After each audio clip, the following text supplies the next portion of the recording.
اب یہاں سے میں آپ کو حدیث سنانا چاہتا ہوں، حضور کی حدیث پاک ہے کہ الحسین منی وانا من الحسین. یہ حدیث پاک بڑی مشہور ہے، ترمذی کے اندر جلد 5 ہے، ابواب المناقب ہے، باب المناقب الحسن والحسین ہے، اس کی حدیث نمبر ہے 3775. ابن ماجہ کی حدیث نمبر 144، مسند احمد بن حنبل کی حدیث پاک ہے 17704.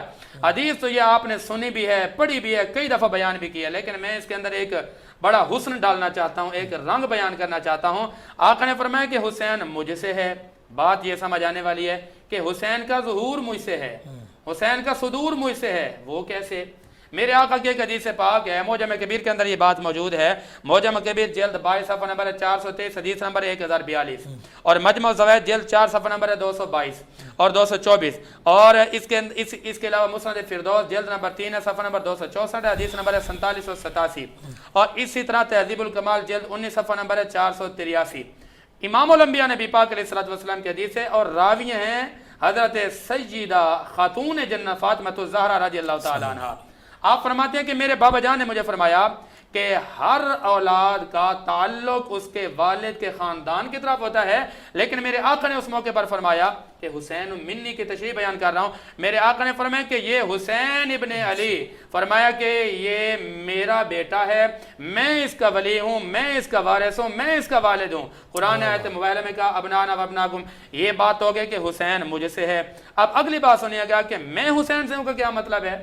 پہلے آپ سادہ انداز سنیے. میں حسین سے ہوں کا مطلب یہ ہے کہ میرا ظہور حسین سے ہوگا، اسلام کا نفاذ حسین سے ہوگا، شریعت کا نفاذ حسین سے ہوگا، میری سنت کا ظہور حسین سے ہوگا، میرے فرامین پر عمل حسین سے ہوگا، امانت اور خیانت کا معیار حسین بیان کریں گے، غداری اور وفاداری کا معیار حسین بیان کریں گے، وفا اور بے وفائی کا معیار حسین بیان کریں گے. فرمایا میں حسین سے کا مطلب یہ ہے کہ بظاہر امام علی مقام وہاں پر اپنی ظاہری شہادت پیش کریں گے، لیکن باطنی طور پر وہ شہادت محمد مصطفیٰ کی ہوگی.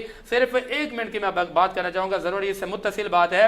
اب یہاں پر سنیے وَأَنَا مِنَ الْحُسَيْنِ کہ میں حسین سے ہوں. اب اس کے بارے میں سنیے.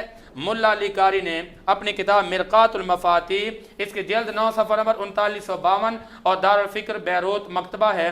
اور اس کے علاوہ علامہ عبدالرؤف مناوی فیض القدیر جلد 3 صفحہ نمبر 488 پر لکھتے ہیں. اور تحفۃ الاحوذی اور اس کے اندر اس کی جلد نمبر 10 ہے، صفحہ نمبر 307 ہے. ان 3 حوالوں سے یہ بات ہے کہ اسی وَأَنَا مِنَ الْحُسَيْنِ کے جملے کی تشریح لکھتے ہیں. ملا علی قاری نے تو کمال ہی کر دیا. فرماتے ہیں بینی و بینہ کمال الاتصال والمحبت. فرمایا کہ میں حسین سے ہوں کا مطلب یہ ہے کہ حسین مجھ سے جدا نہیں ہے، میں مصطفیٰ حسین سے جدا نہیں ہوں. اور میدان کربلا کے اندر حسین جو کردار ادا کر رہے ہوں گے، سمجھنا کہ یہ محمد مصطفیٰ کا کردار ہے. اور علامہ مناوی نے کیا فرمایا؟ فرمایا کہ یدوم ذکری ویبقی ذکری. فرمایا ویبقی یعنی کہ میرا ذکر ہمیشہ رہے گا، میرے بعد امری بسببی یفعل بعدی، کہ امام علی مقام میدان کربلا کے اندر جو یہ کربلا کے اندر اپنا کارنامہ سر انجام دیں گے، ان کے کارنامے کی وجہ سے اسلام کو بھی بقا ملے گی، مصطفیٰ کے فرمان کو بھی بقا ملے گی. اور تحفۃ الاحوذی کا جو میں نے حوالہ دیا اس کے اندر بھی شاندار جملے لکھے ہیں.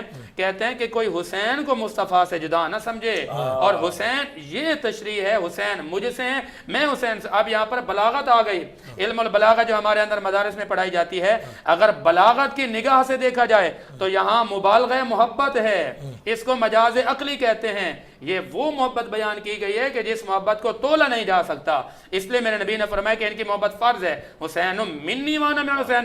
اس محبت کو کوئی بلا تول سکتا ہے ترازو میں بیٹھ کر؟ فرمایا حسین مجھ سے، میں حسین سے ہوں. یعنی حسین میری بیٹی فاطمہ الزہرا سے ہوا ہے، اور میری شریعت کا ظہور میرے حسین ابن علی سے ہوا ہے. واہ واہ سبحان اللہ. علامہ صاحب بہت خوبصورت ہے. مزید